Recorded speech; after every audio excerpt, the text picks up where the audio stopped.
Halo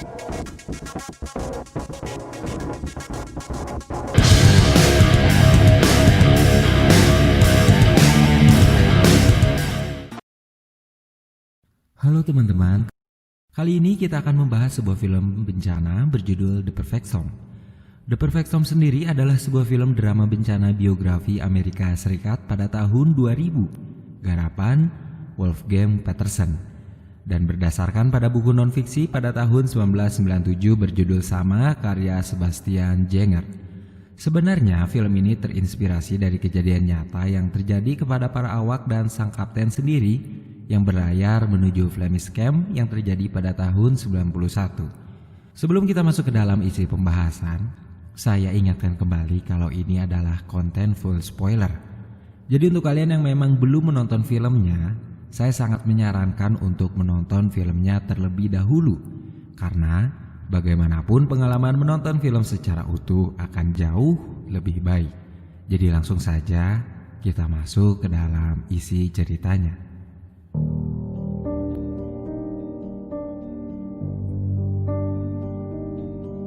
Film dibuka dengan memperlihatkan kedua kapal yang baru saja pulang dari melaut selama berbulan-bulan untuk mendapatkan ikan. Mereka kini tengah sibuk untuk menghitung berat tangkapan ikan-ikan mereka selama melaut. Dan lalu setelah itu, kini saat yang ditunggu-tunggu pun datang, yaitu menerima upah dari sang pemilik kapal. Malamnya, para pelaut yang baru tiba ini kini merayakan kepulangan mereka di sebuah bar milik salah satu pelaut. Tapi salah satu pelaut yang bernama Murph berada di luar karena menanti kedatangan anak dan mantan istrinya. Lalu setelah itu ia bawa masuk anaknya ke dalam. Mereka bercengkrama bersama keluarga para pelaut yang lain dengan situasi yang sangat sukacita. Beberapa saat kemudian, sang kapten mengabarkan sesuatu yang sedikit mengejutkan. Bagaimana tidak, ia mengajak para awaknya untuk kembali melaut dalam 2 hari. Sesuatu yang sebenarnya tidak pernah ia lakukan. Mungkin efek karena sebelumnya tangkapan ikan yang ia dapatkan hanya sedikit. Jadi ia memutuskan untuk kembali melaut. Jelas saja, hal ini membuat Christina, salah satu kekasih dari pelaut yang bernama Bobby, marah karena ia sebenarnya tak mau ditinggal lagi oleh Bobby. Murph yang tak ingin Bobby bernasib sama seperti dirinya meminta Bobby untuk mengejar Christina. Yang untung saja hal itu berhasil. Malamnya Murph mengantarkan anaknya untuk pulang ke rumah mantan istrinya. Di jalan, Murph memberi sedikit nasihat kepada anaknya. Kalau siapapun ayah baru untuknya nanti, ia harus menerima. Karena Murph yakin, lelaki seperti apapun yang akan menjadi suami dari mantan istrinya, pastilah seseorang yang baik dan bertanggung jawab. Keesokan harinya mereka pun mulai siap-siap untuk menyetok makanan yang akan menemani mereka selama berada di lautan lepas sana. Rival sang kapten yang bernama Kapten Linda pun datang ke sana untuk sedikit bercengkerama bersama. Sudah tiba saatnya di mana mereka semua harus berangkat. 5 orang awak dan kapten mereka bernama Frank William siap untuk melaut menangkap ikan sebanyak-banyaknya, lalu kembali pulang dan memeluk istri dan keluarganya. Christina diam-diam memasukkan secari kertas ke dalam tas Bobby. Lalu akhirnya mereka semua kini pergi, menjauh dan semakin menjauh menuju lautan lepas tiada ujung. Semua kru kini sibuk menempatkan makanan-makanan mereka di dalam lemari es besar dan dilanjutkan dengan tugasnya masing-masing. Hari semakin gelap, matahari sudah mulai pergi dari tempat asalnya, menimbulkan cahaya merah yang indah dan pekat. Kemudian Bobby akhirnya menemukan catatan yang dibuat oleh Christina, di mana ternyata Christina dalam keadaan hamil dan hanya ingin ia segera kembali dan memulai hidup yang baru bersamanya. Berhari-hari sudah mereka berada di lautan. Sampai akhirnya sekarang mereka telah tiba di Sable Island, tempat di mana akan terjadi badai besar menurut pakar yang mendeteksi melalui komputernya di kantor. Sedangkan kapal Kapten Frank terus melaju menjauh dari Sable Island. Dan sekarang, di siang hari yang begitu cerah, mereka akhirnya mulai memancing. Tentu saja mereka memancing dengan perasaan yang sangat bahagia. Beberapa jam mereka tunggu sampai langit berubah menjadi gelap. Dan sekarang tiba saatnya yang ditunggu-tunggu, di mana mereka akan menangkap ikan dari pancingan-pancingan yang sudah mereka pasang pada saat siang. Ikan demi ikan pun mereka dapatkan. Mereka bahagia bukan main, karena itulah sumber penghasilan mereka.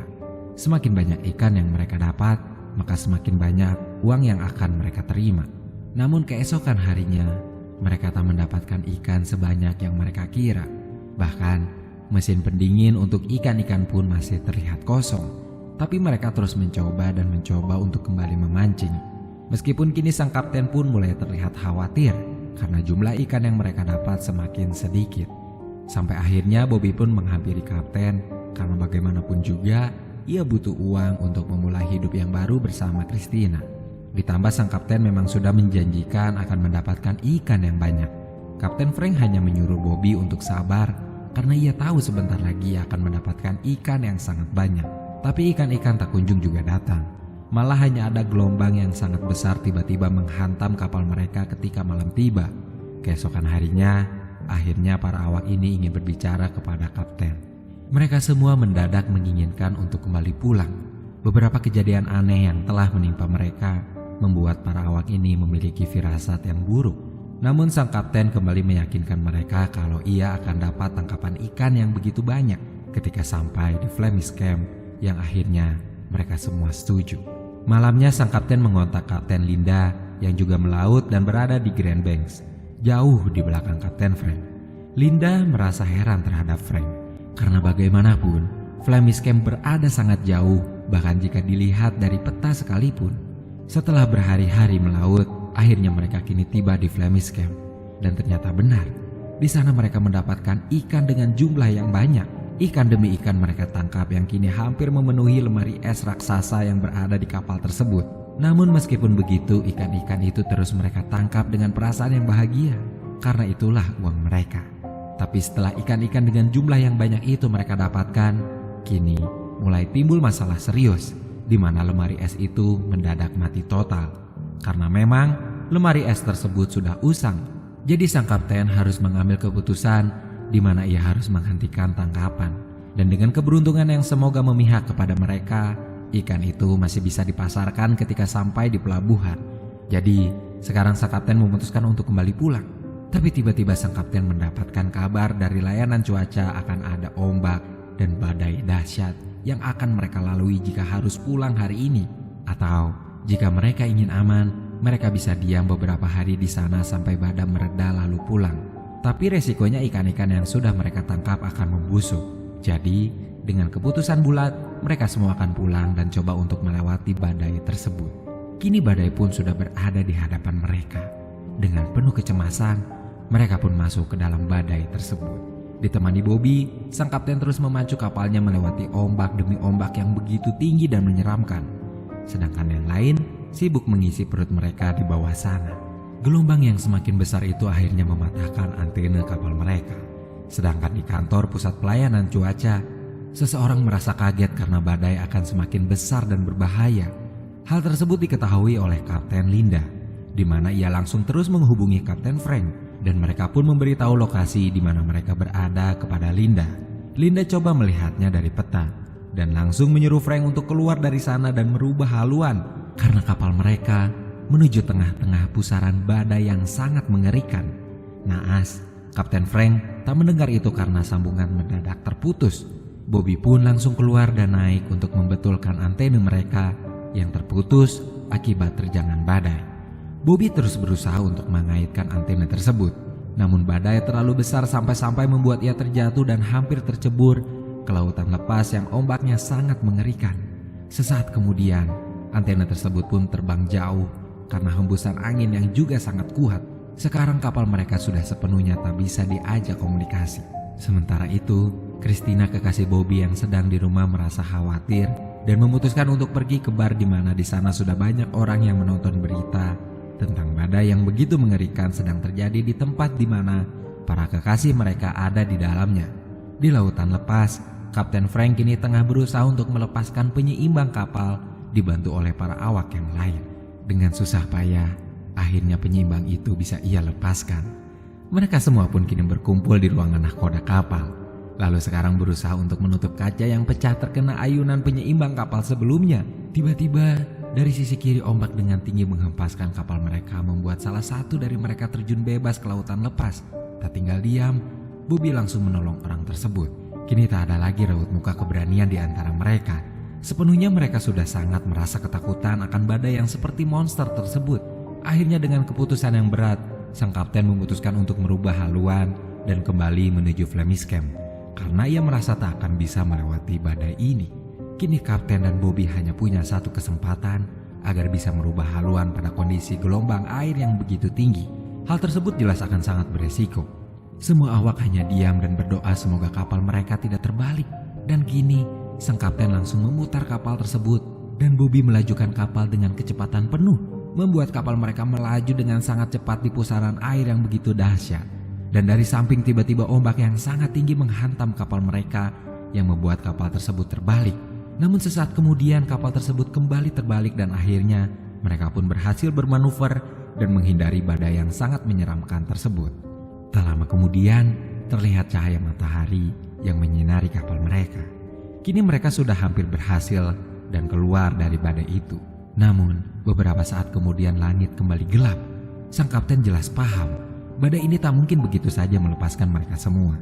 Di depan mereka ombak semakin tinggi dan tinggi menghantam kapal mereka bertubi-tubi. Dan akhirnya sebuah gelombang besar dan tinggi ada di depan kapal mereka, membuat Bobby sangat khawatir dan sang kapten pun terus melajukan kapalnya dengan cepat. Sayangnya itu tak berhasil. Gelombang tersebut membuat kapal mereka terbalik. Sekarang air pun masuk ke dalam kapal mereka. Tak ada cara lain selain harus segera menyelamatkan diri mereka masing-masing untuk keluar dari sana. Sayangnya pintu kapal terkunci dan mengurung mereka di dalam bersama ikan-ikan yang mereka tangkap. Kini semua awak hanya bisa pasrah menunggu beberapa detik sebelum air merenggut nyawa mereka satu demi satu. Sementara itu sang kapten dan Bobby pun sama dan lalu memutuskan untuk keluar dari sana dan menyelamatkan diri. Namun ketika Bobby keluar dari ruang nahkoda, sang kapten justru diam di sana dan memutuskan untuk meninggal bersama kapalnya yang sekarang mulai tenggelam menuju dasar laut. Kini hanya Bobby seorang yang tersisa, terombang-ambing sendirian di lautan lepas dengan gelombang yang sangat dahsyat. Badai pun sudah berlalu. Sudah seminggu pencarian dilakukan, namun tak ada kabar apapun dari tim penyelamat. Mereka semua tak ditemukan termasuk Bobby. Orang-orang bahkan sudah menggelar doa bersama di gereja dengan para keluarga, kelima awak kapal, dan satu orang kapten mereka. Tak ada pemakaman, tak ada tempat untuk diziarahi. Yang tersisa hanyalah kenangan. Dan satu-satunya tempat untuk bisa mengenang mereka adalah lautan. Film ini didedikasikan untuk 10.000 orang asal Gloucesterman yang meninggal di lautan sejak tahun 1623. Lalu film pun selesai. Sebenarnya film ini merupakan salah satu film disaster terbaik pada tahunnya. Melihat film ini dirilis pada tahun 2000, tepatnya pada tanggal 19 Agustus tahun 2000. Namun efek visual yang dihadirkan sangat-sangat terasa begitu mencekam untuk kita yang menontonnya. Apalagi untuk saya pribadi yang memang agak sedikit parno terhadap lautan. Tak hanya efek visual yang begitu memanjakan mata, isi ceritanya pun memang sangat kuat, menampilkan drama dan permasalahan internal untuk setiap karakter yang ada. Apalagi didukung dengan jajaran cast-nya yang saya rasa sangat tepat, menjadikan film The Perfect Storm secara utuh berhasil menghibur sekaligus membuat saya pribadi tercengang di sepanjang film ini berlangsung. Tak heran jika akhirnya film ini mendapatkan keuntungan sebanyak 328 juta US dollar sejak perilisannya. Segitu saja teman-teman pembahasan film kita kali ini.